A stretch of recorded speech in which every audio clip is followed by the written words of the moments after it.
Venga, pues empezamos. Buenas tardes a todas, todos los presentes, gracias por venir. Nos hemos reunido aquí para la presentación del libro de Dani Sierra, al que tengo a mi lado, Los hijos del Grifo. Esto es lo que nos comprende. El título es Los hijos del Grifo. Desde la asociación me han pedido que os diga que si aquí los móviles, pues hemos visto alguna entrevista y es un poco molesto, ¿verdad? Que suenen mucho los móviles. Si me hacéis el favor, bajad el volumen o ponerlo en medio. ¿Se oye más o menos bien? ¿Me entendéis? ¿Así mejor? ¿Mejor? Vale. Brevemente quiero presentar a los que estamos aquí y decir por qué estamos aquí. Dani, buenas tardes, bienvenido. Dani está aquí porque es el autor del libro. ¿Y cómo llega hasta aquí? Un obetense, un asturiano, diría yo, ¿no? Aunque haya nacido en Madrid. ¿Cómo llega hasta aquí? Pues llega hasta aquí porque conoce a Gelín. Conoce a Gelín, que es un chico de la Mata de Curueños, y me han informado bien. Y Gelín conoce a Miguel, que es el marido de Carmen. Y Carmen es la vicepresidenta de la asociación. Carmen es la vicepresidenta de la asociación sociocultural de Barrio Nuestra Señora, llamada El Pendón Blanco. Esta asociación, El Pendón Blanco, se ha creado este año y pretende promover la cultura como está haciendo hoy con este acto, ¿vale? Si el cine es cultura, la música es cultura, los saberes tradicionales son cultura y así sucesivamente podíamos seguir hasta llegar a que, por supuesto, la literatura es cultura y por eso Dani está aquí. Tengo que comentar que cuando se crean este tipo de asociaciones en los pueblos es una buenísima noticia para la zona. Tenemos que aprovechar estas noticias y estas asociaciones y tenemos que colaborar participando en todas las actividades que propongan. Para mí es un notición que surjan este tipo de asociaciones.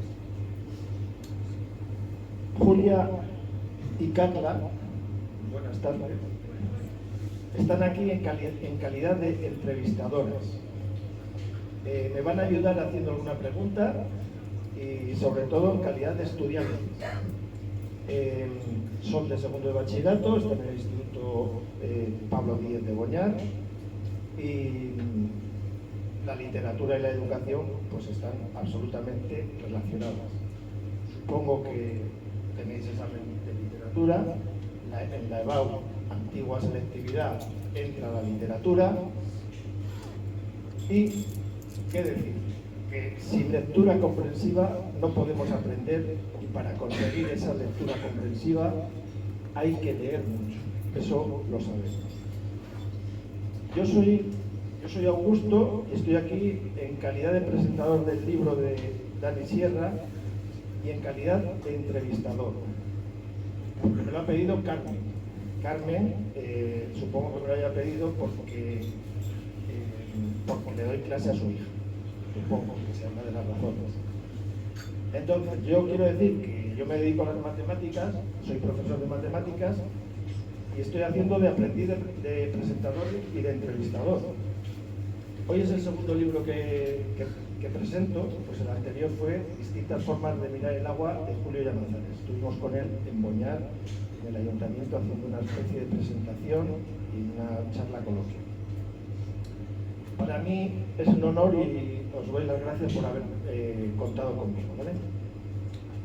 Bueno, hechas las presentaciones, vamos a entrar en materia con Dani Sierra y su libro Los hijos del Grifo. Unas pinceladas sobre Dani Sierra. Hay muchas formas de investigar sobre ti, está muy fácil, pero hay una que ha fallado, y es la inteligencia artificial. Fijaros lo que dice la inteligencia artificial Y ahora diré un poco lo que es la inteligencia artificial. Fijaros lo que dice a la pregunta de ¿quién es el escritor Dani Sierra?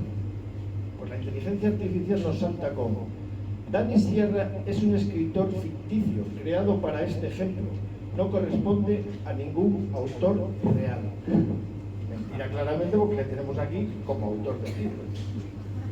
Es que llaman inteligencia artificial a un ordenador potente que no sabe pensar y solo sabe manejar los datos que tiene. Y los datos que tiene la inteligencia artificial no son los de Dani Sierra en este caso y por eso no puedo hablar de ello. O sea que no confundamos lo que es inteligencia artificial con la inteligencia humana, que es lo que nos permite ser diferentes de las máquinas, ¿vale? Buscando en internet sobre Dani Sierra, escritor, nos aparecen también mucha información, ¿vale? En las redes sociales también aparece información sobre Dani Sierra, sobre sus libros, las tiene abiertas, se pueden consultar. En la solapa de los libros también aparece la información de los autores. En definitiva, hay muchas maneras de investigar, ¿vale? Sobre Dani Sierra. Bien. En resumen, Dani Sierra nace en Madrid en el año 1976, aunque siempre ha residido en Oviedo. Yo lo he escuchado en alguna entrevista y habla como auténtico asturiano. Entonces, centrado en nacimiento. Estudió en el Colegio Palacio de Granda de Siero, Asturias. Corrígeme si me equivoco en alguna de las cuestiones que comente, con toda naturalidad. Estudió en la Universidad Alfonso X el Sabio. Está casado, vive en Asturias. Desde 1999 es fisioterapeuta, ¿vale? Y desde pequeño escribe relatos, poemas e historias cortas. Desde muy pequeño. Tenías, yo creo que este blog, últimamente no... ¿Tenías un blog que se llamaba Pequeños Mundos Inacabados? Sí, bueno, es un blog que lo que hice fue juntar muchas cosas que tenía escritas previamente, le metí un poco de música a cada poema y relato y eso, pero cuando ya me decidí a escribir ya libros, lo bloqueé y lo cerré porque también a veces cojo de ahí y bueno, para que no me pillen la trampa. Quiero leer un pequeño poema para que os hagáis una idea de ese blog. Se titula Segunda licencia a lo etéreo. Es el humo, es ese cigarro que se consume, es la cerveza abierta, es la melancolía en la música, es la incertidumbre, la espera, la soledad. Es el piso vacío, es cuando el teléfono no suena, es la cama vacía, es cuando tu voz no me somete, es la necesidad cuando algo falta, es una imagen, es eso mil veces en mis sueños, es lo cotidiano, es el ver sin tocar, es ahora, el no escuchar.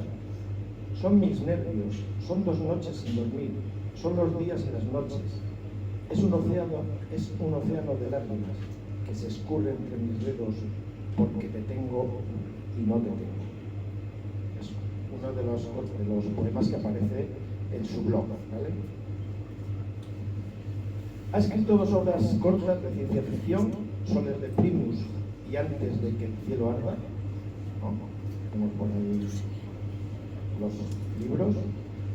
Y en junio de 2019 comienza a desarrollar la trilogía sobre la historia de las lejanas tierras de Abisama, titulada Leyendas de Abisama, en la que Erderweil fue el primer tomo y Los hijos del grifo el segundo, y yo creo que ya estás preparando el tercero, ¿no? El tercero estará seguro a finales de septiembre.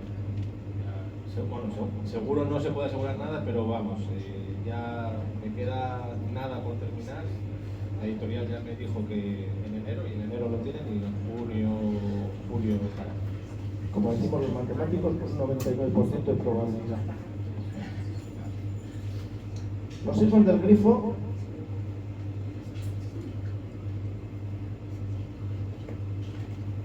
€18 es un buen regalo para Navidad. Hay que promocionar al autor. El mejor regalo, o sea. ¿De qué va Los hijos del grifo? Nos situamos en el continente de Avisán. Esto es el continente de Avisán, ¿vale? Rigo y Cerule, que son los protagonistas, sobreviven a una especie de trampa en el primer tomo y tienen que subir desde, si no me equivoco, era Beidó. Los nombres son un poco complejos, desde Beidó hasta Circoro, ¿vale? Es decir,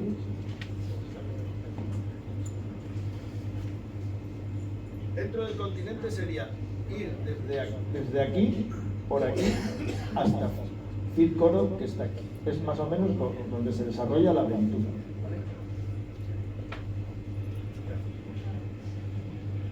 ¿vale? Aquí surgen las aventuras, las amenazas que conlleva el viaje, la ayuda de los hombres perdidos, los buenos, los malos. Surge la historia, surge el libro, surge la idea.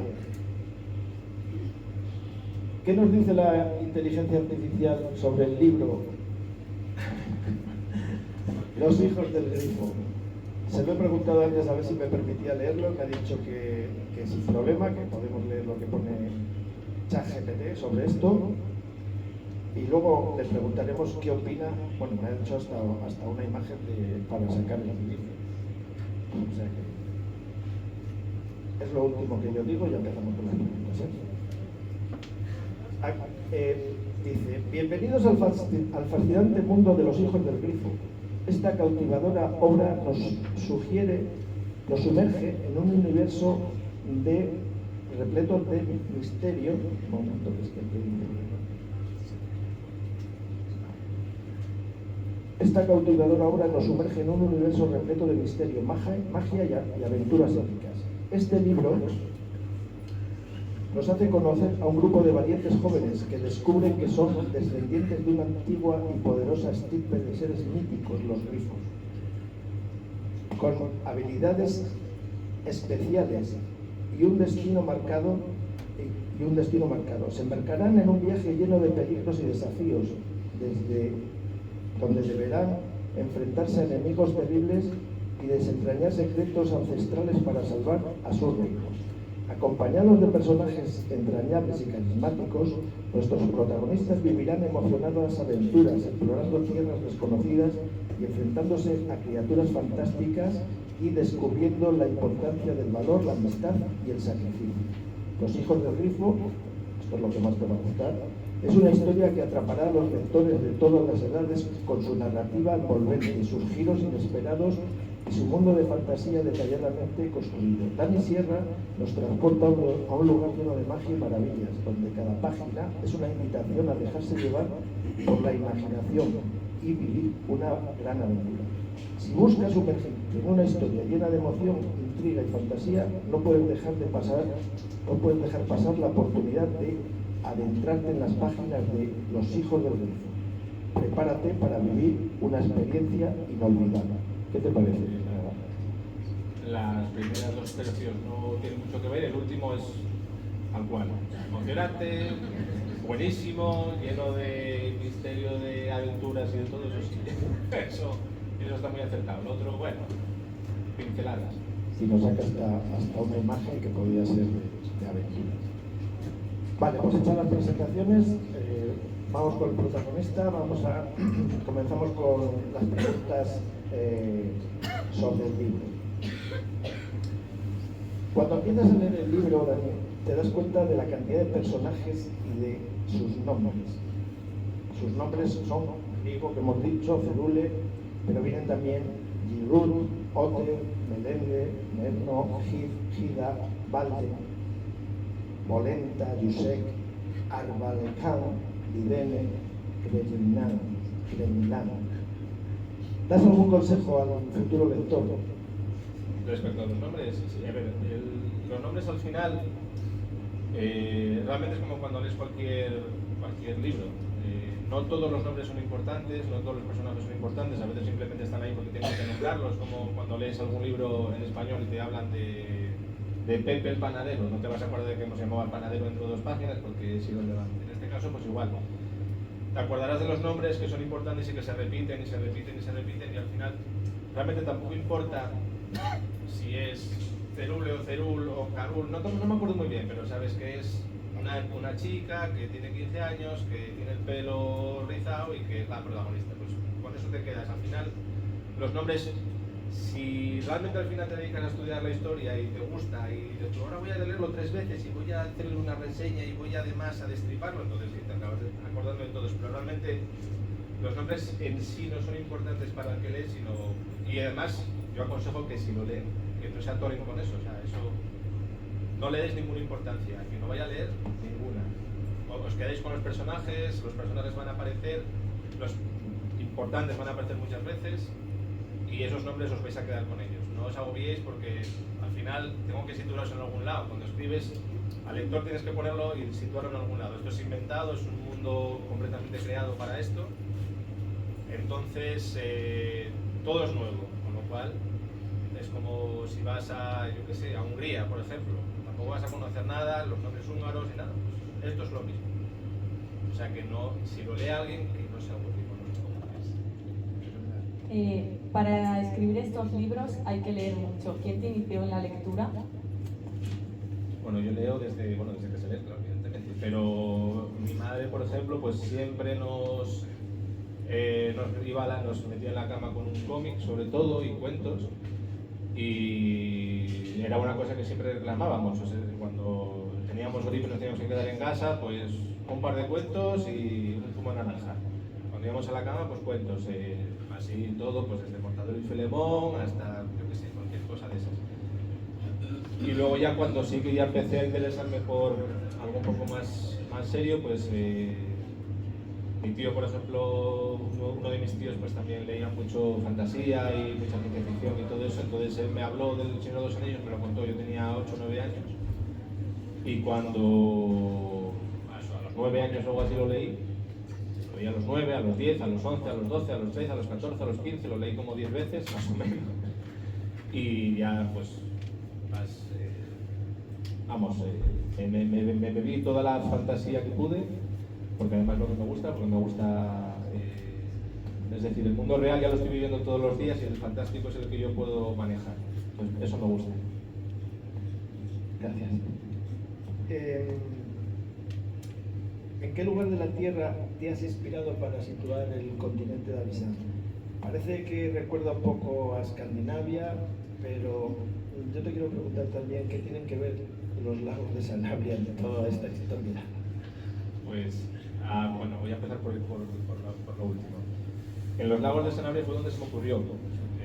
Yo, bueno, como ya dijisteis, yo llevo escribiendo también mucho tiempo, pero nunca había encontrado una historia que me llamase para poder, o sea, que yo me viese capaz de desarrollar, ¿no? Para hacer un libro. Pero siempre escribía relatos cortos, muy cortos, y poesía. En un libro siempre tuve muchas ganas, sobre todo de fantasía, pero nunca se me había ocurrido la idea.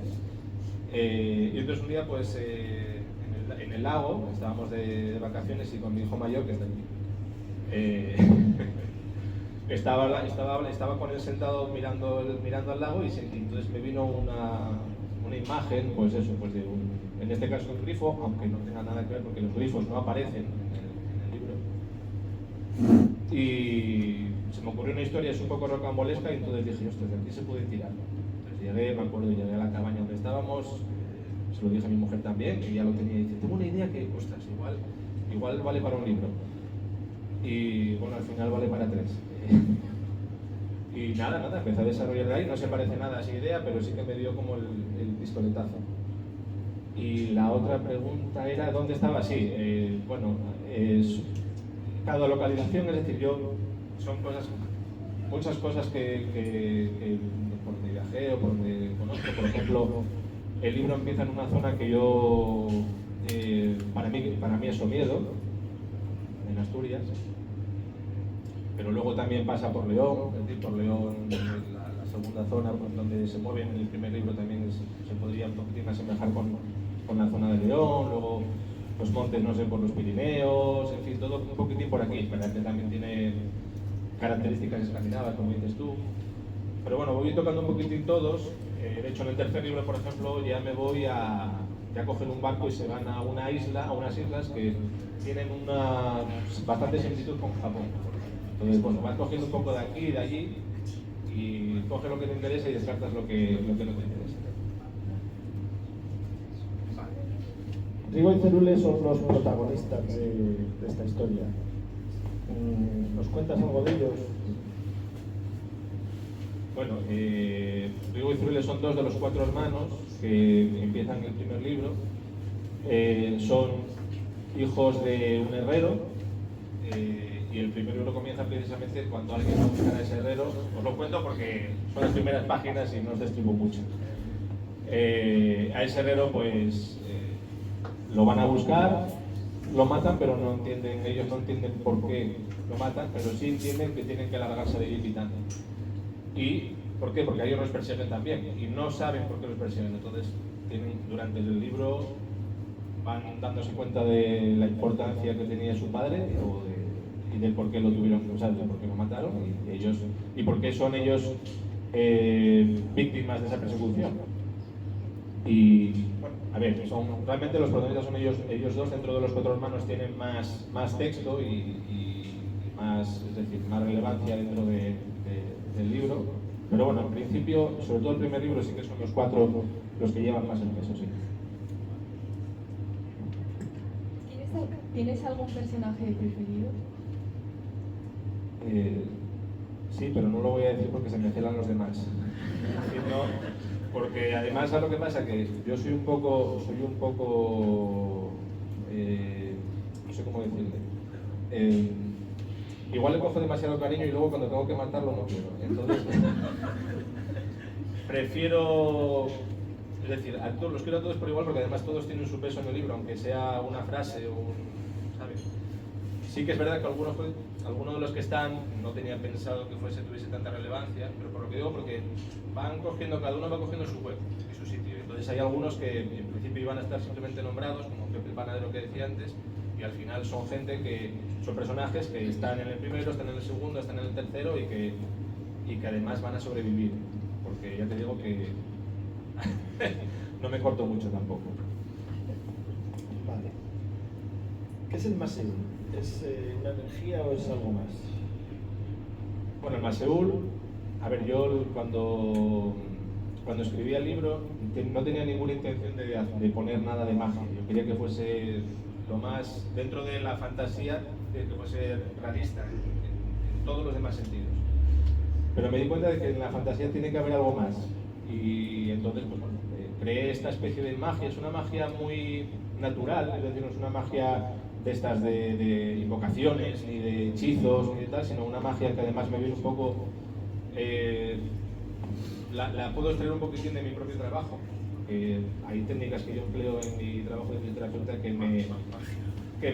sí, de hecho es verdad, porque sí que tenía pacientes que me decían, esto que me acabas de hacer es magia. Y entonces, realmente lo que describe esta magia, no está descrita tanto como al receptor, sino al emisor. El emisor, lo que siente el emisor cuando hace fluir esa magia a través de él, se define más así que no sobre la otra persona. Y es una magia blanca, es decir, es una magia de sanación, no es una magia con la que tú puedas... Sí que hay un punto en el que sí se puede utilizar, pero bajo un coste muy alto. Vale. Los hombres perdidos son buenos, no como los caminantes blancos. Cuidan y guían a Rigo y Cerule. ¿Qué significan para ti series como El Señor de los Anillos o Juego de Tronos? Bueno, para mí El Señor de los Anillos, bueno, ya lo dije antes. Yo lo leí 10 veces y la última vez que lo leí debía tener 18 años, o sea que podéis imaginaros que para mí fue un poco es la piedra de toque de todo lo demás. Y bueno, realmente yo creo que para todo el mundo que escribe fantasía, vamos, es algo que tienes que debes leer si te quieres meter en este mundo. Y Juego de Tronos, pues yo de hecho lo comencé a leer bastante antes de la serie de televisión. Ya lo conocía, de hecho lo descubrí porque un día estábamos buscando un regalo para mi suegra y leí buenas críticas del primer libro. Y entonces se lo compramos y lo empezó a leer y dijo, está muy bien, espérate, lo compro yo también. Entonces al final, todo. Y no, a mí me gusta por la forma de narrar. Y de hecho es decir, en la forma de escribir este libro, que también era una de las cosas que me echaban para atrás a la hora de escribir un libro, porque todavía me faltaba un poco encontrar mi voz, ¿no? a la hora de expresar las cosas. Sí que me ayudaron tanto, Tolkien evidentemente, pero más por la creación del mundo, pero sí que, por ejemplo, Martin en Juego de Tronos y otro autor que se llama Bernard Cornwell, que escribe libros, es decir, son libros vamos a decir, historias muy largas en muchos libros. Por ejemplo, igual lo conocéis porque hicieron una serie de Netflix hace poco que se llama El Último Reino, que es de vikingos, una saga que tiene 11 o 12 libros. Bueno, pues la forma de escribir de ese hombre para mí es fantástica, porque es muy fresca, muy rápida, te mete muy rápido en todo lo que quiere contar, no es excesivamente descriptiva, con lo cual no, es un leer sin freno, que es lo que a mí me gusta. Y es lo que intento conseguir con mi forma de escribir. Te preguntaba esto porque no sé si te han ofrecido hacer alguna serie o alguna película sobre la trilogía, si barajas esta posibilidad. Hombre, yo barajar. Vamos a ver, si me eligieran, primero, si me lo proponen, normal, me imagino que con eso ya tendré que despedirme de mi profesión actual y dedicarme solamente a escribir, cosa que tampoco, es decir, me valdría. Y, hombre, evidentemente, claro, me gustaría, pero sé que es una cosa harto complicada. Pero sí, yo ver todo esto plasmado en una pantalla, yo soy muy seriéfilo, muy cinéfilo, me encantan esas cosas. Para mí sería la leche, claro. A ver si tenemos suerte. Comer, descansar, luchar. Me gusta cómo describes las batallas con un detalle fino. ¿Cómo te inspiras para ello? ¿Has hecho rima o...? No, lo que pasa es que ahí está la labor de documentación. Aparte de que tú ves muchas series de televisión, ves muchas películas y lees también sobre eso. Además, a mí particularmente hay dos géneros que me gustan mucho tanto para leer como para escribir, que son la ciencia ficción y las películas de espadas. O sea, me da igual que sean de romanos, de vikingos, de tema medieval, mientras hay espadas a mí me gusta. Entonces, ya vas viendo. Y luego es verdad que cuando te informas en eso de los combates, por ejemplo, te das cuenta de que realmente los combates no son como los ponen en las pelis, que no duran media hora pegándose golpes, sino que como mucho podían durar 10 segundos, 15 segundos a lo máximo, porque en 2 o 3 mandobles ya estaba la cosa resuelta. Y entonces, pues es lo que te decía antes de lo de intentar meter la realidad, que al final metí la magia, pero sobre todo esa parte sí que intento ser un poco más realista describiendo ese tipo de cosas, ¿no? Vale. A esta pregunta, si quieres, no la contestes, pero yo te la voy a hacer. El rey en el libro es un malvado. ¿Te inspiraste en alguien de nuestro tiempo? No, porque en todos los tiempos hay. O sea, no, de hecho, además, es malvado, pero como todos los malvados y todos los que no lo son. De hecho, el libro no hay ni personas realmente, quitando quizás Cerule, que igual sí que es un poco más, es decir, más pura. Hay muchos tonos de gris. Y vamos a decir que puede ser que este hombre sea gris oscuro, pero... Es decir, de hecho tú a él lo conoces muy poco, lo conoces a través de los otros personajes que dicen es muy malo, pero es porque es su visión de él, ¿no? Y además una visión muy coartada, porque de hecho prácticamente ellos ni saben quién es él, no saben quién es el rey, porque ellos son niños cuando empiezan, tienen 16, 17 años y los pequeños 5, o sea que realmente es lo que le cuentan de él, pero él tiene sus motivaciones y él es así por algo, él es así por alguna razón, ¿no?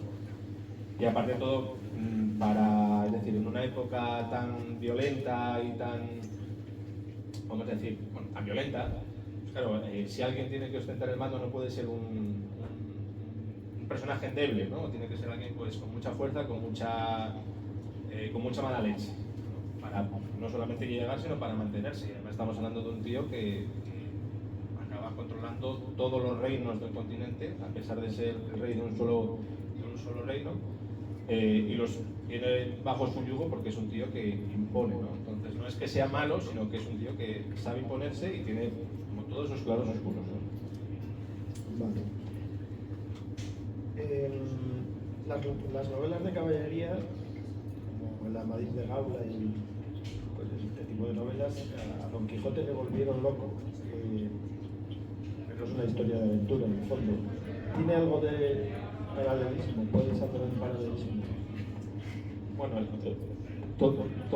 creo que todo es parecido. O sea, si escribes aventura da igual. O sea, de hecho, esta historia está escrita 1000 veces. Lo que pasa es que no esta precisamente, o sea, este tipo de historia. Y fantasía encuentras en cualquier lado, ¿no? En fin, todo es cómo tú te expones ante ella, ¿no? Y cómo tú narras y cómo tú, es decir, cómo pones tu granito de arena dentro de todo ese vasto universo de literatura y de ficción, de la fantasía en este caso, o de la ciencia ficción, o de cualquier cosa que escribas. Al final, si es que ya estamos en el siglo XXI, o sea, lo que no está hecho ya no va a hacerse. O sea, digo que en ese sentido está todo inventado. Sí, es cuestión de darle tu toque, ¿no? Y dejar tu impronta. Pero lo demás está todo hecho ya.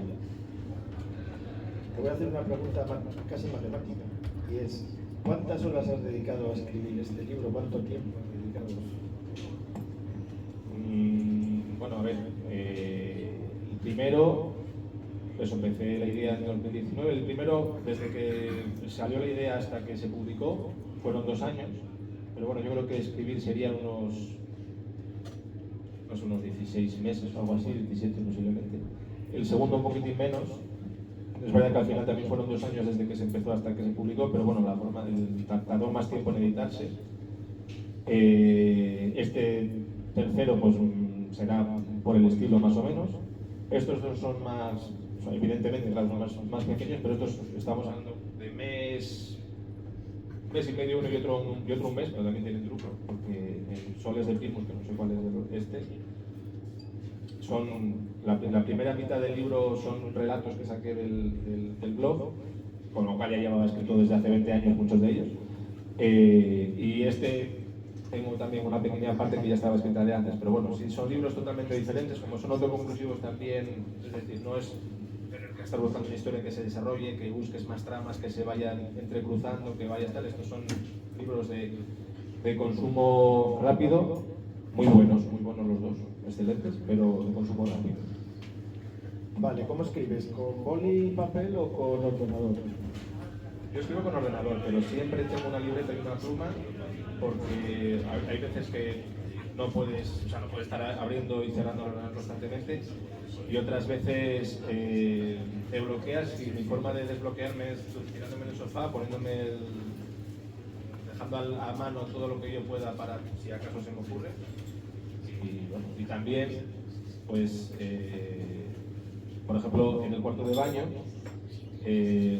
mi mujer me compró unos post-it que se ponen dentro de la ducha, y entonces a veces, cuando me venía, bueno, eso me venía genial. O sea, las ideas eso lo leí que también le pasaba a Gómez Jurado, que también decía que escribía mucho, o sea, que muchas ideas se le ocurrían en la ducha y que se pegaba unas duchas, de semanas. A mí me pasa más o menos igual. Lo que pasa es que es verdad que ahora ya esos dejaron de fabricarlos, y entonces necesito, por favor, que alguien lo haga otra vez, porque me venían fenómenos. Bueno, hay autores que utilizan la inteligencia artificial. La huelga de los guionistas tenía mucho que ver también con la inteligencia artificial. Creo que no la usan por lo que hemos hablado, pero ¿qué opinas de este asunto? Bueno, no la uso. La uso, es decir, la uso para hacer ilustraciones, porque me ayuda a veces a encontrar algún matiz en algún personaje, puede ser, o en algún, ¿sabes? O en alguna localización. Pero bueno, más por disfrute que realmente por uso. Sí que es verdad que tiré un poco de ella en el tercer libro, porque es decir, en el continente tienen un lenguaje común, vamos a decir, ¿no? Pero en las islas ya no. Entonces había que inventar una lengua que fuese, en este caso yo lo que hice fue mezclar el hindi con el japonés, una cosa me mezcló un poco rara, pero entonces me aproveché de la inteligencia artificial para que me hiciera las mezclas, luego yo fui cogiendo lo que más me interesaba, hacía yo mis propias mezclas, pero bueno, fue como una especie de apoyo para eso concretamente, pero lo demás nada. Y en cuanto a lo que yo opino, bueno, es algo que opines lo que opines, al final está ahí y pues es decir, o lo coges y te adaptas a ello o vas a quedarte desactualizado en todo. Es verdad que no me gustaría que al final todo estuviese hecho con ello, evidentemente, pero bueno, hay que saber navegar cuando baja la mar y cuando sube. O sea, que al final tienes que adaptarte a las cosas que hay y si puedes sacarle provecho bien y si no, pues por lo menos, oye, no vas a poder ponerte delante y pararlo. O sea, que es adaptarte a lo que hay y ya está. Yo se lo digo a mis alumnos, que hay que saber utilizarla, cómo. Es decir, que no es fácil el tema de la inteligencia artificial, no está llegando como es humano. Sí, sobre todo que no lo utilicen para los exámenes, ¿no? Y para los trabajos. Lo usan para una traducción de inglés sobre todo. No. Creo que traducen perfecto. O sea, es una cosa en ese sentido, en matemáticas se usa también mucho. Según me he informado, creo que Los hijos del grifo son una lectura obligatoria en algún instituto de Asturias, creo que de Oviedo incluso, más concretamente. El de baile, el primero. Ah, eso. El primero. Todavía, espero que el segundo también, una vez que lean el primero, el segundo y el tercero. ¿Vas a darles alguna charla? ¿Te proponen allí alguna charla? Porque nosotros te vamos a proponer que vayas a nuestro centro a dar alguna charla, si vienes por aquí. Yo no tengo ningún problema. Muy bien, Augusto. ¡Bravo! Ya me enganchan.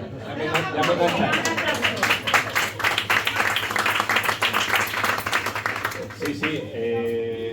De hecho, bueno, venía un poquitín con, ¿sabes? Era el caramelo envenenado, ¿no?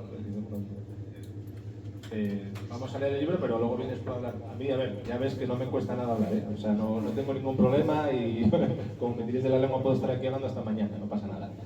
Y además, de hecho, es una cosa que yo creo que es muy interesante porque es verdad que ahora cada vez escribe más gente más temprano, por lo menos según yo veo en redes sociales y hay mucho más interés, yo creo. Y yo creo que la gente está volviendo otra vez a coger interés, sobre todo en estos géneros que son menos, sobre todo porque son géneros que a priori parecen enfocados para la gente más menuda, pero que no es verdad. Es decir, tú aquí puedes meter toda la densidad propia que tenga cada uno en él y pueden ser tan adultos o más incluso que cualquier libro, yo que sé, un thriller, un policíaco o costumbrista, da lo mismo, ¿no? Las historias siguen estando ahí, son tan vivas y de hecho incluso más que las que se escriben pensando que son más realistas.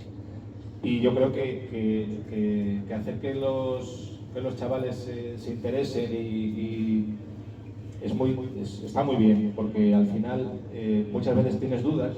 Yo cuando era chaval ni me lo planteaba, que de hecho ahora mismo puedes hasta autopublicar y todo eso.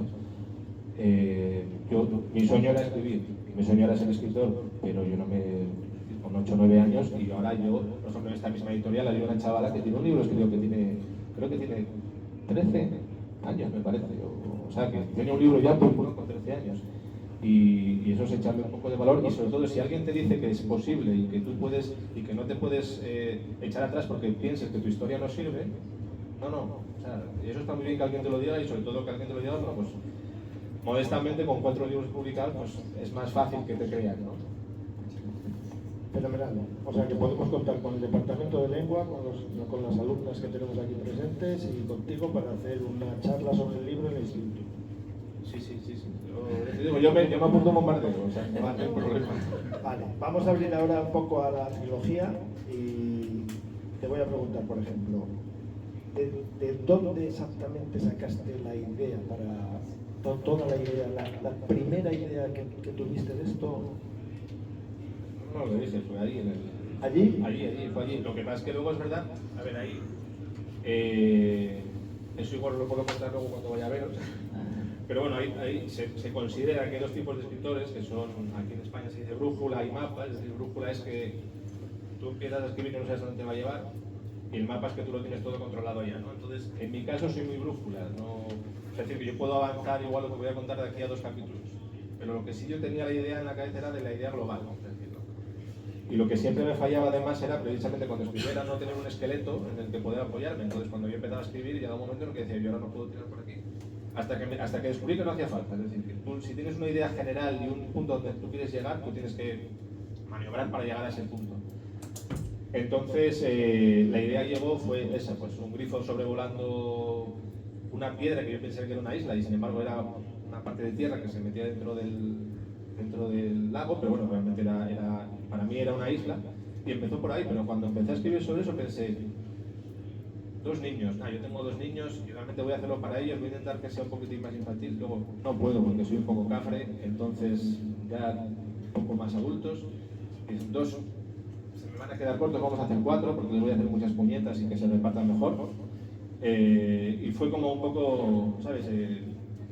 Hilvanándose de la manera que quiso y yo siguiéndoles a los personajes, pues diciendo, oye, yo quiero decir esto, pues venga, pues lo dices, venga, yo quiero decir lo otro. Realmente casi es como, en este tipo, o sea, o como a mí la forma que tengo de escribir es casi como seguir la aventura, es como si fuese, como si estuviese viendo una película que nadie haya visto hasta ese momento y yo describirla. Pero realmente estoy descubriendo lo mismo que estás descubriendo tú la primera vez que lo lees, es lo mismo que yo descubrí a la vez, es decir. ¿Tienes alguien que solucionarse sobre estas ideas? O sea que cuando... Sí. O sea, pues siempre... Es decir, yo a pesar de que yo viese que estaba muy satisfecho, siempre tengo mis dudas. Quien escriba y no los tenga es mentira. Y entonces sí que a mi mujer, a mi madre, mis suegras son sobre todo esos 3 pilares que tengo a la hora de enseñar la historia, que me digan bien, mal, regular. Afortunadamente de momento suele ser todo bien, así que bueno, yo no sé si es... Además considero que además son críticas, es decir, no creo que lo digan por echarme flores porque saben que no me beneficia. Pero sí que ellas 3 sobre todo son las que me van controlando un poquitín. Crítica constructiva. Totalmente. ¿Cómo te documentaste para crear los lugares donde sucede la historia? ¿Te has documentado? ¿Es todo fruto de tu imaginación? ¿Cómo va eso? Bueno, como decía antes, en cuanto a los lugares, me baso en mi experiencia propia, ¿no? Pues sobre todo en Somiedo, que pasamos mucho tiempo. Bueno, pues yo qué sé, pues en León pues anda bien, porque no pasé yo por León 20.000 veces, yendo a Madrid y volviendo cuando estudiaba y tal, ¿no? Más veces. Entonces, bueno, lo ves y pues luego pues vas también es decir, al leer también experimentas y piensas, y cuando tú creas un mundo al final tienes que darle una coherencia, entonces tienes que saber que si en este sitio hace frío pues no pueden ir en tanga, y si en este sitio es ahí raro que sean en un sitio de mucho frío pues tengan la tez no sé, pues más oscura, sino al revés, o sea, es decir, pues sean más altos, más...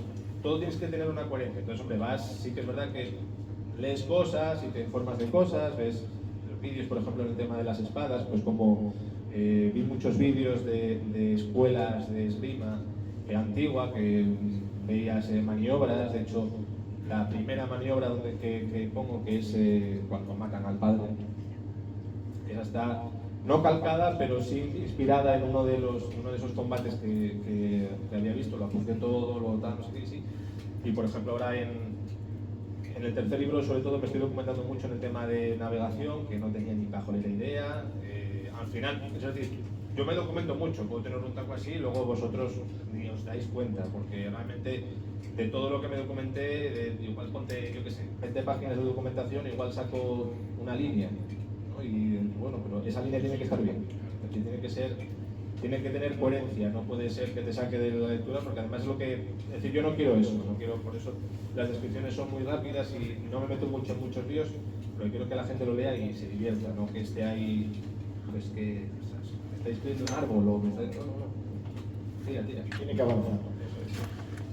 Bien, hemos hablado de que ya has empezado con el tercer tomo. ¿Nos puedes anticipar algo? ¿Nos puedes contar algo de cómo va? no va. ¿Cómo va? ¿Cómo es la historia? La historia, bueno, a ver, cuando, igual que en el segundo libro empieza, cuando termina el primero en un punto concreto, que además es muy preciso, de hecho mucha gente me dijo, bueno, incluso podrías dejarlo aquí y no escribir más porque, es decir, es evidente que tiene que tener una continuación porque hay cosas que están sin cerrar, pero está bien cerrado en el sentido de que no te mete en un cliffhanger, ¿no? Es decir, no te pone arriba para decir, ostras, ya ver qué pasa en la siguiente, no, te lo termina y dice, por si acaso el autor le da un parraque, puedes quedarte aquí bien. El segundo no me acuerdo dónde termina, vamos a ver. Sí que el segundo es muy diferente, es decir, sí termina también, efectivamente, sí termina también en un, más o menos también que puedes decir, bueno, tiene que pasar algo después, pero sí que cierra la historia. Y bueno, el tercero es más, es decir, el segundo es un libro más violento, más oscuro. Yo creo que yo lo identifico un poco si pensamos en la trilogía de Star Wars, que me apasiona, en la original. Tenía esa pregunta yo. Pues sería más como el Imperio contraataca el segundo, ¿no? Es decir, es más oscuro, más violento, más... El tercero sigue un poco más la línea del primero, es más un viaje, de hecho es un viaje porque van a recorrer todo el continente de un lado a otro y se van a ir a las islas, como decía. Y bueno, ahí es donde al final va a acabar ya por fin finalizar la saga, que tengo ganas ya para hacer otras cosas. Le tengo mucho cariño, pero tengo ganas ya de zanjarlo. Son muchos años. Aunque has dicho que va a ser una trilogía cerrada, ¿has pensado la posibilidad de escribir un cuarto libro paralelo conectándolo a la historia? Sí, un cuarto, un quinto, un sexto, un séptimo, sí. Sí, a ver, vamos a ver. También es verdad que es desaprovechar todo el trabajo que llevas hecho antes, ¿no? Hiciste un continente, de hecho ahora es un continente con unas islas y con otro continente que va un poco más allá, más otras islas que van más abajo, más no sé qué. Al final el mapa que veis aquí es una quinta parte igual de lo que está creado y de que el tercer libro además aparecerá más. No puedes desaprovecharlo, ostras. Son muchos años de crear esto, vamos a sacar un poco de partido. Entonces sí que cuando termine el tercero, bueno, tengo idea de hacer más unos pequeñajos que son muy divertidos de hacer y te despejan mucho la mente. Pero la idea, una de las ideas que tengo, que la tengo ya perfilada, tengo la historia ya, el esqueleto de la historia lo tengo hecho, esa es una precuela, es autoconclusiva, es decir, no quiero hacer una trilogía de precuelas, sino un libro concreto sobre un juego.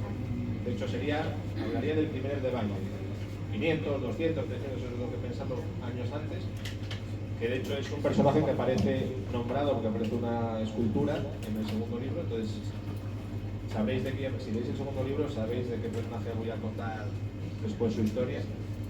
Y luego pues en historias otras que me vayan surgiendo, sí, porque además, lo que te digo, incluso no solamente yo, sino que si alguno de vosotros lee los 3 libros y le resulta muy interesante y ve que ese mundo le gusta, coño, pues escribir sobre eso también.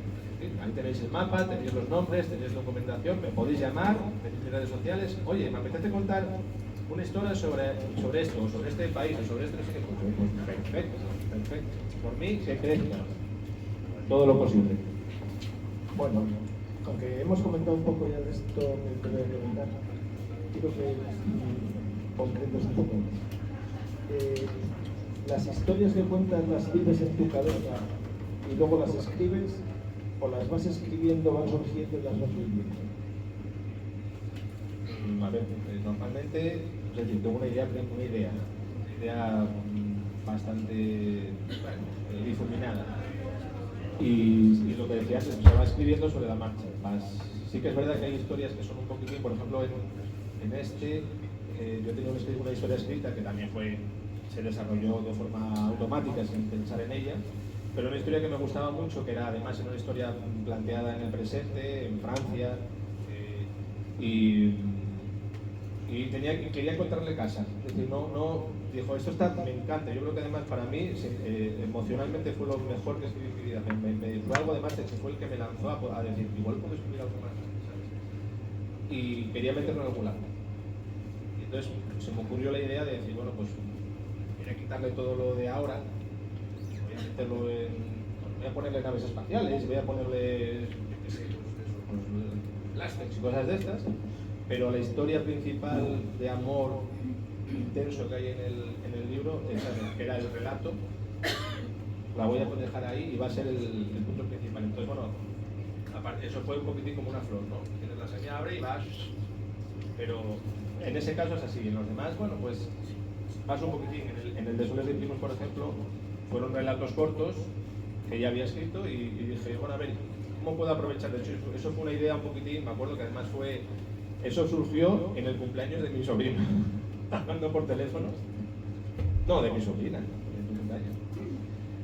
Hablando por teléfono con la editora, que dijo, oye, necesitamos que me saques un libro así rápido, venga, para el año que viene. Y dije, joder, no tengo nada. Y dice, seguro que tienes algo guardado. Y dijo, bueno, guardado, tengo un montón de cosas. Y dice, bueno, pues entonces empezamos a hablar los dos y dije, pues, pero eso ya es lo que voy a hacer. Lo que hice fue, los relatos que tenía escritos ya, pues le di un final similar a todos para enlazarlos con lo siguiente. Entonces, lo siguiente ya es algo totalmente experimental y, yo qué sé, extraño, pero que me consiguió como eso, porque dije, mira, estos que me gustaron ya están fuera, ¿sabes? Ya los tengo publicados, ya puedo relajarme y estar tranquilo. Entonces, yo creo que cada cosa tiene su... Normalmente, es decir, yo, por ejemplo, para los relatos cortos, normalmente me inspiraba más en alguna canción o en alguna frase que escuchaba en la radio. Igual estaba hablando alguien que me decía una frase, pues esta frase está muy bien. O sea, la inspiración la encuentras en cualquier lado, incluso cuando estás escribiendo una historia más larga, que no sabes muy bien por dónde tirar, no sé qué, pues igual ves, yo qué sé, pues eso, pues ves un capítulo de una serie de televisión que te gusta y dices, hostia, esta idea está muy guay. Voy a hacerla, pero igual, pero la adaptas. La adaptas y te la llevas a tu terreno. ¿Te gusta vivir en este mundo de ficción que creas? ¿Has soñado alguna vez con alguna historia de las que has escrito? Bueno, por ejemplo, este relato que te digo yo de realmente viene de un sueño, o sea, soñé con eso, que tiene relación, fue un sueño basado en una experiencia real que tuve, cuando era un crío, pero es un sueño. Luego vivir en este mundo que es un mundo jodido, o sea, es un mundo, a ver, el mundo medieval está muy idealizado, pero era una puñeta, o sea, era una puñeta. Ahora que es verdad que yo es decir, con mi mundo infantil que todavía conservo, porque soy muy infantil, yo siempre me gustaría, es decir, me pasa, de hecho, cuando voy a caballo por Somiedo, me gusta imaginarme con una espada, una armadura, y yendo por como si yo... Efectivamente, me gusta los a caballo por allí. Sí, de hecho a veces, claro, ya sé, fantaseas, evidentemente, claro, es que no... ¿Qué personaje serías? Me gustaría ser Rigo, pero ya pino canas. Entonces ahora lo que me gustaría ser realmente sería un maestro. Al final ya con la experiencia yo no, pero sí, yo es que me gustaría seguir teniendo 15 años. Vale, si te parece, Dani, vamos a pasar a otra fase de la presentación, y es que vamos a abrir las preguntas al público para que podáis preguntar cualquier aspecto que os interese sobre el libro, sobre el propio autor. ¿Vale? Bueno, no sería porque yo tenía varias preguntas, pero la entrevista de Augusto ha sido estupenda. Entonces, quiero decir que el libro es fantástico, que me ha encantado, que lo he leído un poquito rápido y a lo mejor tengo que leerlo más despacio. ¿Leíste el segundo? Sí, el segundo. Vaya mía, hay que leer el primero. Claro, pero es que no hemos tenido... Bueno, de todas formas, ahora igual te viene bien, porque dices, ostras, ¿y esto de dónde viene? Te lo coges con más ganas. Sí, está bien. Sí, no, pues desde luego que voy a leer el primero, pero claro, no hemos podido, porque no hemos podido conseguir más que el segundo. Ya me dices. En León tuvimos un poquito de problema. Pero bueno, están en librerías, todos. Igual no las tenéis, ¿sabes? No lo tenéis ahí expuesto, pero si se pide todos los Sí, cuatro, hemos pedido y nos han traído lo hemos leído. A mí me ha parecido estupendo. Pues el primero igual te parece un poco más light, el primero igual dice, ay, le falta un poco de víscera, ¿no? Igual. ¿Sí? Él es el... No, me ha gustado mucho y luego Augusto te ha preguntado si te informaban o si hacías el rima, porque a mí me ha llamado mucho la atención la forma de describir cómo con la espada la diriges, bueno, me ha encantado, la verdad. Bueno, yo creo que puedo hablar así, ¿no?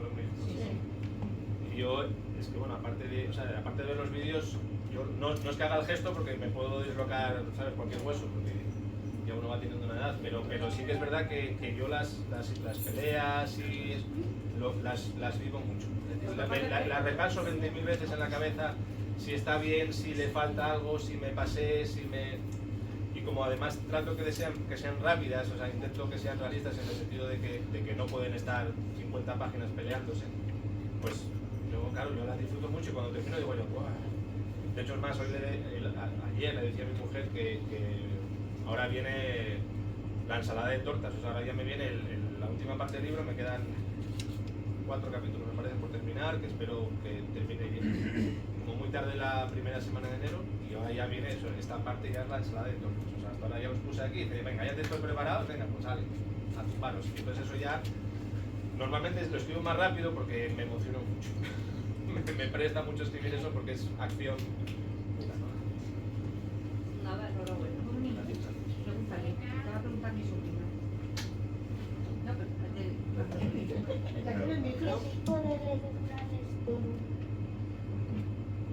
Yo leo de todo, porque es que además es que de todo tienes en todos los lados.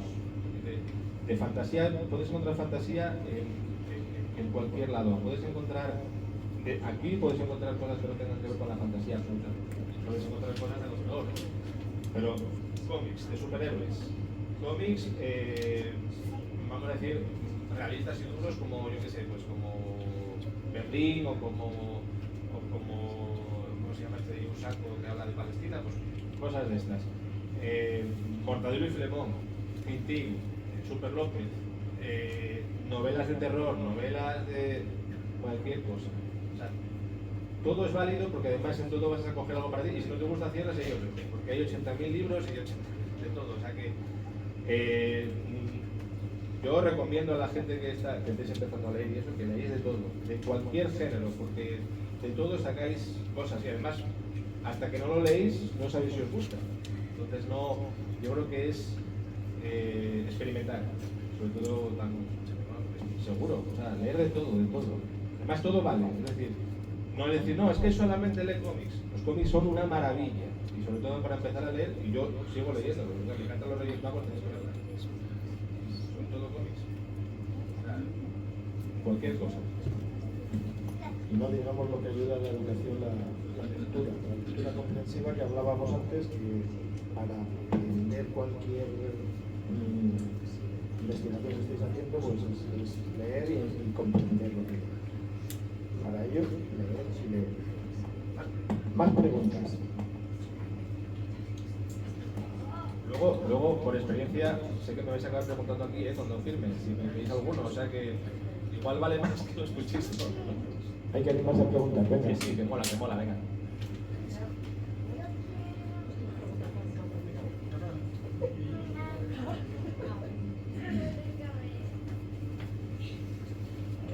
¿Quieres que te haga yo alguna más? ¿Cuál es tu libro preferido de los 4? ¿De los 4? De los 4.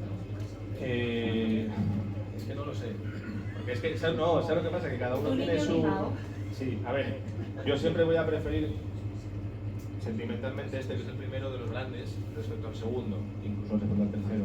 De hecho, el tercero casi es como un alivio, es decir, pero esto es especial porque es la primera vez que me atreví a hacer algo así. Pero en estos hay mucho mío también, o sea, sobre todo hay mucho mío. Esto sí, hay muchas cosas que salen de mi cabeza en momentos muy jorbados, o al revés, en momentos muy felices, y son mucho más personales, dentro de que sigue siendo ciencia ficción y fantasía y demás. Pero bueno, ahí también, lo que pasa es que ahí es más difícil de descubrir, ahí están más metidos, ¿no? En estos sí que es verdad que puedes identificar, este está bastante fastidiado cuando dices esto. ¿Y con qué personaje te, no sé, si te identificas más? ¿O si tienes alguno preferido? Es que lo que decía antes que de estos libros, cualquiera, me gusta mucho uno que se llama Hierro, que era uno de los que decía yo que en principio iba a ser solamente un personaje nombrado sin más, pero empezó a coger un cuerpo, bueno, además un cuerpo, porque es un tío enorme, ¿no?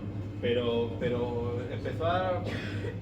De aquí puedo sacar, porque además hay veces que escribes un personaje porque necesitas ese personaje, porque la historia te lo pide, y dices, no, necesitas sacar a este porque necesitas que haya alguien que haga esto, porque los demás no lo pueden hacer. Entonces, pero claro, le empiezas a dar más responsabilidad, más diálogo, más no sé qué, y al final dices, ostras, este tío puede ser fácilmente, ¿sabes?, uno de los protagonistas. De hecho, yo casi lo consideraría. Igual en el tercer libro está un poquitín más dejado de lado, sobre todo en esta última parte, pero bueno, volverá, porque ahora es cuando llega la ensalada, entonces ahí sí que va a aparecer él.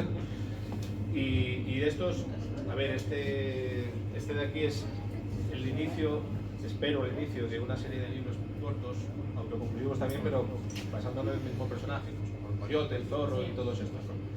Es un piloto espacial. Y sí que es verdad que, como es un tío que en este libro empieza siendo bastante normal y acaba pasando lo que acaba pasando, en los siguientes, te explicas por qué va a ser de la manera que va a ser en los siguientes, y me gusta porque lo puedo desarrollar desde el principio, sabiendo que va a ser un cabrón. Muchas gracias. Muy bien explicado. Es el primer taco que dices de todo. No, un par de ellos igual le ha caído. Venga, animaros a preguntar alguna duda, alguna curiosidad. A ver, a lo mejor juega algún papel la mitología y el folclore en la búsqueda de los nombres, de la... No, de hecho, fíjate, estuvimos hablando de ello el día 2, no sé qué, ¿no? Hace 2 semanas en Gijón, que tuvimos una convención de fantasía aquí, de autores de fantasía, y estuvimos hablando precisamente sobre todo mucho de mitología, y luego es verdad que me di cuenta que es verdad que yo no tengo nada, es decir, los nombres salen todos de aquí, además normalmente brotan inmediatamente, o sea, no le doy muchas vueltas. De hecho, la gran mayoría de los nombres que salen de los chavales y todo eso eran nombres que yo pensé que eran, bueno, tengo que poner un nombre de momento para avanzar. Ya los cambiaré. Pero no, porque al final les coges cariño y se quedan. Entonces es verdad que no cambio los nombres, salen como salen, y sí que es verdad que luego tienes que buscar una relación. Es decir, nosotros aquí, nuestros apellidos no son igual que los apellidos franceses, ni que los belgas, ni que los, bueno, que los belgas sí, pero que los belgas y franceses sí, pero vamos, que los húngaros o que los, yo qué sé, o que los rusos, ¿no? Por eso igual tienes que buscar luego, pues, los nombres que puedas identificar con el nombre de dónde son, ¿no? Eso lo intento, pero le tengo que dar un poco más de pensada, pero bueno, en general, la mitología pinta poco. Soy muy malo con eso, es decir, prefiero, sobre todo porque además la mitología ya está inventada, entonces ya está hecha. Yo prefiero algo que sea mío. En eso soy muy ególatra, ¿sabes? Es como, es mío, ya no quiero meter, ¿sabes? Busco de aquí a aquí, te robo de ti, te robo de acá, pero no. Yo quiero hacer una pregunta que no tiene que ver sobre el libro. Bueno, sí, pero más sobre lo que dijo Augusto de si te ofreciesen hacerle una serie o una película, si serías fiel a seguir el guión o lo cambiarías, porque en algunas películas el libro no tiene nada que ver. Es que bueno, no sé si lo sabes, pero realmente el escritor pinta muy poco en general. O sea, ahí primero es la editorial que negocia, tú puedes decir, bueno, llegan a ti, pero realmente tú no, es decir, pintas poco. En la mía no, es decir, en la mía tengo suerte. Si realmente pasara con esta editorial, sería fantástico. Pero luego, es decir, dice, te voy a pagar esto y vamos a hacer esto. Si eres importante, o sea, si te conoce mucha gente, pues estaría bien que hicieses algo con nosotros. Pero a mí, igual esto me lo enfocan en París del siglo XIX, ¿sabes? Que pueden hacer lo que quieran. Una vez que tengan los derechos, te los compran y dicen, bueno, si quieres ayudar con el guión, vale, pero si no... A mí me gustaría, evidentemente, el mío, que se todos los fieles posibles, pero bueno, estamos hablando de algo que no va a pasar. ¿Más preguntas?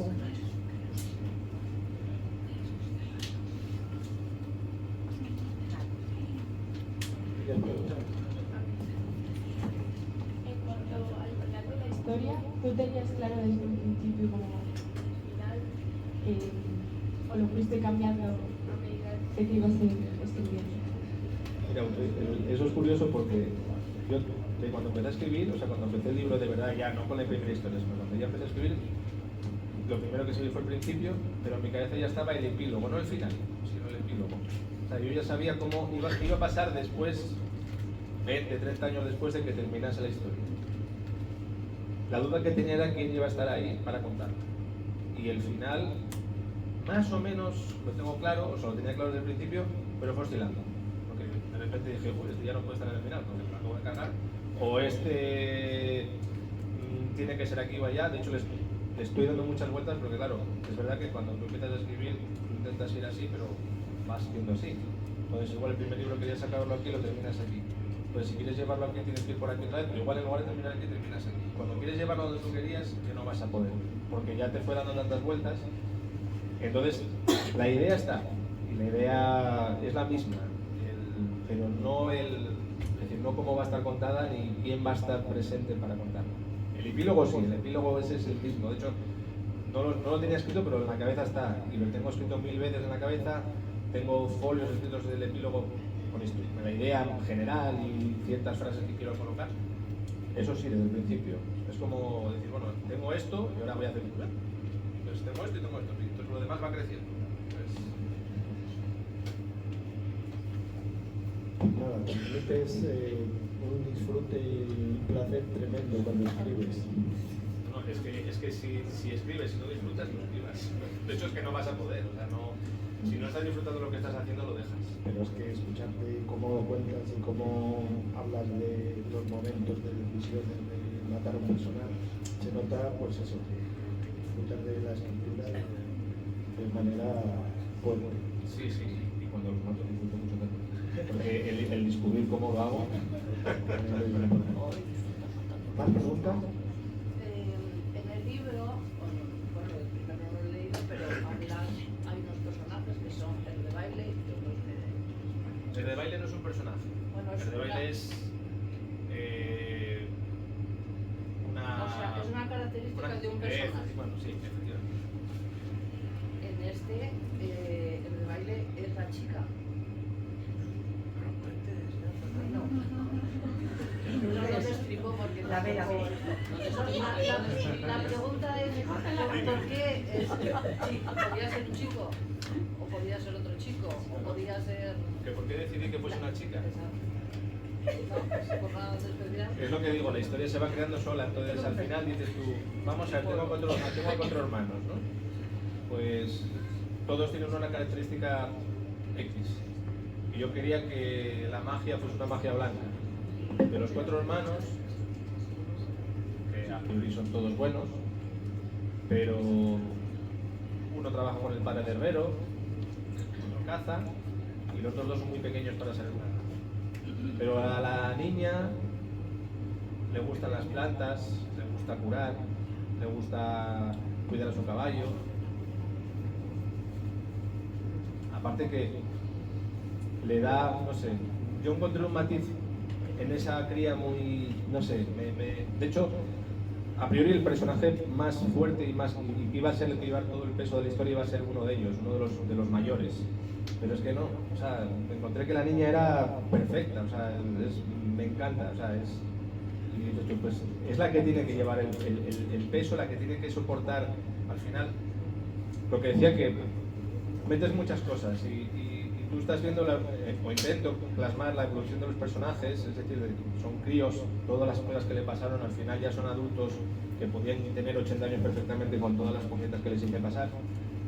Pero a nivel emocional, intento que esté plasmado ese cambio, es decir, que veas todas las vicisitudes por las que pasan, toda la transformación que tienen ellos personal, toda la ansiedad, todo el estrés que tienen que manejar, cómo lo hacen, cómo les vence, cómo lo intentan superar, cómo lo superan, cómo les vuelve a atrapar otra vez. Es decir, al final son historias humanas de gente que es normal a pesar de vivir en otro mundo, y la niña para mí tenía desde el principio algo especial. Como digo, yo es que voy siguiéndoles, ellos lo que me van contando, y ella me dijo, a mí. Y, pues a ti. Fenomenal. ¿Más preguntas? ¿Alguna cuestión que queráis? Sí, yo quiero preguntar una cosa. Yo empiezo por el final. Suponiendo que no te guste la novela fantástica ni nada de esto. Novela realista, histórica, pero de esto nada. Ni la Guerra de las Galaxias, ni los Harry, nada. De estos dos libros, ¿cuál me recomendarías para leerte a ti? Tienes que empezar por el primero, es una trilogía. Si lees el segundo, es Pero decir, no hay un corte, decías un corte que pueda leer un libro y ya me haga... Tengo que leerme la trilogía. es que no es que tengas, es que cuando lo empiezas a leer no vas a querer leer otra cosa hasta que la termines. Es la a mejor ver. promoción que Yo puedo lo que yo digo, sobre todo es que, vamos a ver, además me pasó, digo, porque es verdad que yo no soy un autor famoso, evidentemente. Pero Y yo no me muchas- refiero no, pero sea famoso. pero te voy a explicar el porqué. Por la historia, digo. Te lo voy a explicar. Casi toda la gente que me leyó, casi la gran mayoría, claro, yo tengo una clínica de fisioterapia, yo a los pacientes con los que vamos, pero la gran mayoría son gente que no lee este tipo de literatura y lo compra porque me conoce. De hecho, muchos eran reacios a leerlo, porque dices que la fantasía es que... Pero sabes que el misterio es que la fantasía es lo menos fantástico que puedes leer. Es decir, la fantasía, dentro de un libro de fantasía, la fantasía es el decorado. Pero la historia es la que está dentro y es tan real como cualquier otra. Entonces, lo que digo, lo que decía al principio de los nombres. Olvídate de los nombres, da igual, si los importantes los vas a conocer por repetición, los vas a ver 20.000 veces y vas a reconocerlos. Olvídate, da igual que aparezca un toro gigante o que aparezca, da igual. Es una vaca con cuernos, es una vaca grande y ya está, ¿sabes? O que aparezca un árbol en el que se puedan meter, que la propia savia sea caliente y se puedan descansar en él, hasta que llegan un montón de bichos y los echan. Eso no es la historia, ¿sabes? Eso es el decorado. Entonces, lo importante, y además es una cosa que por eso siempre se dice que la fantasía es para niños o para gente joven, pero es que no es verdad. No es verdad, la fantasía tiene... los que escribimos al final somos nosotros, y yo no escribo para mis hijos, yo escribo para mí. Yo tengo 47 años y escribo cosas que a mí me gusta leer. Y además, con 47 años tienes un bagaje vital más o menos importante según las experiencias de cada uno, pero al fin y al cabo son 47 años. Y eso está todo ahí. Es decir, te puedes identificar con un personaje, con otro, con todos, con la historia en sí, con una parte de la historia. La fantasía es el decorado. Y además es algo que yo considero que además, al ser algo que al principio es irreal, es más sorprendente, porque tú no te lo esperas. Entonces, la fantasía lo que trabaja es lo inesperado. Es decir, ¿cómo puedo encontrar una historia así en algo que me está hablando de unicornio? No hay unicornio, pero vamos. Yo creo que es darle la oportunidad y dejar que te sorprenda. Luego ya dependerá de cada uno que entre o no, ¿sabes? Y sobre todo por eso decía yo que es importante no agobiarse con los nombres. Porque hay mucha gente que dice, bueno, yo tenía una paciente que en la parte de atrás del libro cogió y hizo así, me lo enseñó, así, todo es y calma hasta ahí, dice, 144 nombres. Y yo, bueno, ¿y qué? ¿Te gustó? Me flipó. Dice, ¿y los nombres? No, para no perderme. ¿Te perdiste? ¿Tuviste que volver a leer lo que escribiste aquí? No, pues porque no hace falta, de verdad. Es el decorado. Fenomenal. ¿Más preguntas? Vale, pues entonces vamos al capítulo final de agradecimientos. Yo quiero agradecer a Dani Sierra la asistencia y la presentación del libro, a Carla y a Julia su ayuda en las preguntas, a Silvia y a Carmen por crear la asociación y por traernos, a Pablo, a Pablo que es el gerente del local por dejarnos realizar el acto aquí. Y nada, y a todos vosotros por la asistencia y por la atención prestada, que vamos, para nosotros ha sido espectacular. ¿Tú qué tal te has sentido? ¿Has estado a gusto? Yo como en casa. ¿Has estado como en casa? Aquí hay sidra también, ¿eh?